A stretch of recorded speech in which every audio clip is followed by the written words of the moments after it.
Bonjour Madame Bonjour. Colombe-Ferrier, merci beaucoup d'être avec nous aujourd'hui. Donc on va revenir sur le bilan de votre mandat européen. Et donc tout d'abord, est-ce que vous pourriez nous faire un résumé de votre mandat ici au Parlement et quelles ont été vos principales réalisations? Alors écoutez, moi j'ai particulièrement travaillé dans le domaine de la santé, puisque juste quelques semaines avant la crise sanitaire, j'ai été nommée rapporteure sur la lutte contre les pénuries de médicaments au sein de l'Union européenne. C'est un sujet qui demeure évidemment d'actualité, mais ça a été un gros dossier qu'on a poursuivi, sur lequel on a travaillé pendant toute la mandature, et puis on a voté la semaine dernière, il y a 15 jours, la nouvelle législation pharmaceutique qui permet de mieux lutter contre les pénuries, avec davantage de solidarité entre États membres, davantage de flexibilité au niveau réglementaire pour permettre une meilleure circulation des médicaments d'un État à un autre.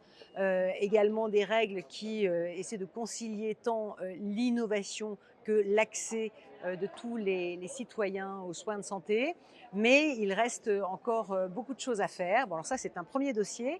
J'ai été également rapporteure sur le nouveau règlement qui concerne les dons de sang, cellules, tissus, plasma notamment, et je me suis beaucoup battue pour préserver et renforcer le don volontaire et non rémunéré. Et là, il a fallu se battre pas mal avec certains États membres qui souhaitaient mettre en place des incitations financières. Et moi, j'ai voulu vraiment sauvegarder notre modèle européen, tout en évidemment améliorant l'approvisionnement de tous les États membres de ces différents,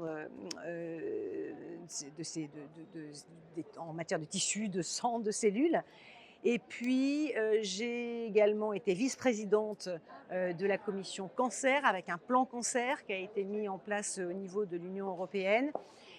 Dernier dossier en date, c'est celui de la lutte contre les violences faites aux femmes, où là aussi j'ai été rapporteure pour mon groupe, le PPE. On s'est beaucoup battu pour avoir une définition harmonisée des violences faites aux femmes. On a réussi à définir de manière harmonisée, avec des sanctions également harmonisées, le mariage forcé, les mutilations génitales, le partage non consenti d'images intimes, tout ce qui est également cyberharcèlement. En revanche, tant la Commission européenne que le Parlement européen sont beaucoup battus pour que le viol, qui est la plus grave des violences, soit intégré à ce texte. Et malheureusement, face à la réticence de certains États membres, dont la France, pour adopter une définition commune de ce qu'est le viol, et pour mieux protéger les victimes, pour que ce qui est considéré comme un viol en Belgique ou en Espagne le soit également en France, en Pologne ou autre, eh bien, les États membres n'ont pas souhaité que le viol reste dans ce texte. Et donc c'est une demi-loi, donc beaucoup de regrets par rapport à cela, mais nous avons une clause de révision à 5 ans, et donc nous espérons que nous pourrons d'ici là travailler pour intégrer le viol dans cette directive. Merci beaucoup. Donc, en quelques mots, selon vous, quels sont les futurs challenges qu'attendent l'Union de la santé pour la prochaine mandature? Je crois que la crise sanitaire a révélé l'importance de l'échelon européen pour non seulement régler les crises sanitaires, mais les anticiper, et pour vraiment faire en sorte que tous les citoyens européens aient un égal accès aux soins. Et pour cela, il faudra beaucoup plus de coopération, de coordination et de solidarité entre États membres, bien plus qu'il n'en existe aujourd'hui, et puis également avec une régulation européenne au niveau de l'Agence européenne du médicament notamment, la création également d'établissements pharmaceutiques à but non lucratif pour produire des médicaments essentiels mais qui ne sont plus suffisamment rentables pour les industriels, parce que ce sont des médicaments anciens. Donc beaucoup de challenges pour avoir davantage de solidarité et de coopération entre États membres. Donc, un dernier mot, peut-être que nous sommes en pleine période d'élections européennes. Est-ce que vous auriez un mot pour les citoyens français à communiquer, à partager?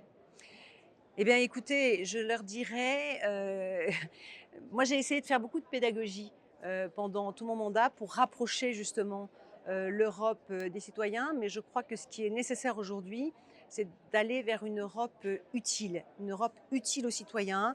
Il faut arrêter avec cette inflation législative, moins de normes, moins de complexité, davantage de simplification. Et puis si j'ai vraiment un souhait, on parlait en matière de santé, vraiment d'éléments qui me semblent absolument prioritaires, c'est vraiment de créer un fonds de souveraineté européen dédié à la relocalisation des industries pharmaceutiques. Et là, il y a encore beaucoup de chemin à parcourir. Merci beaucoup pour votre temps. Merci.